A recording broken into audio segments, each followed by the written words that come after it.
New at 10, hundreds of pages of numbers, figures, and stats that show the direction of a school district. Tonight we break down what you need to know about this year's Eau Claire School District budget and show you how much more you'll be spending or saving on your property taxes this year.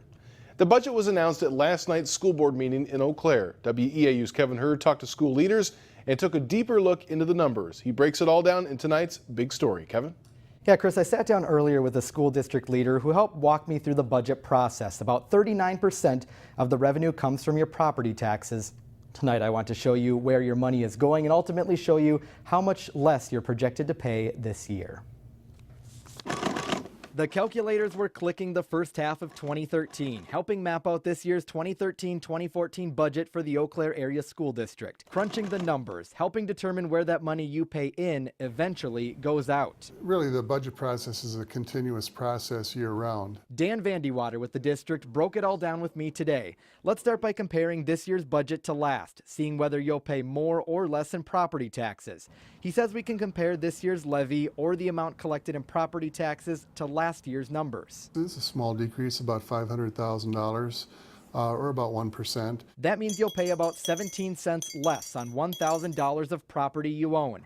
Got a house valued at $120,000? That 17 cents times 120 means you'll pay about $20 less this year. It certainly would be different for property, with different value. How about where your money goes? Vandewater says like any service-oriented organization, salaries and benefits take up a big part of the budget. A little over 78% of the budget is in salaries and benefits. Looking at how the money is spent related to instruction, you can see more than half, about 58%, is spent on direct student instruction. About 8% on instruction support, such as psychological services or school libraries. And about a third, 33%, is for non-instruction, like groundskeeping and maintenance. Finally, what's different about this year's budget compared to last year's? Vandewater says health insurance premiums are lower due to plan design changes. He says staff was also more restrictive with their own expenses on the things used in a school every day. Supplies, materials, and equipment, things like that.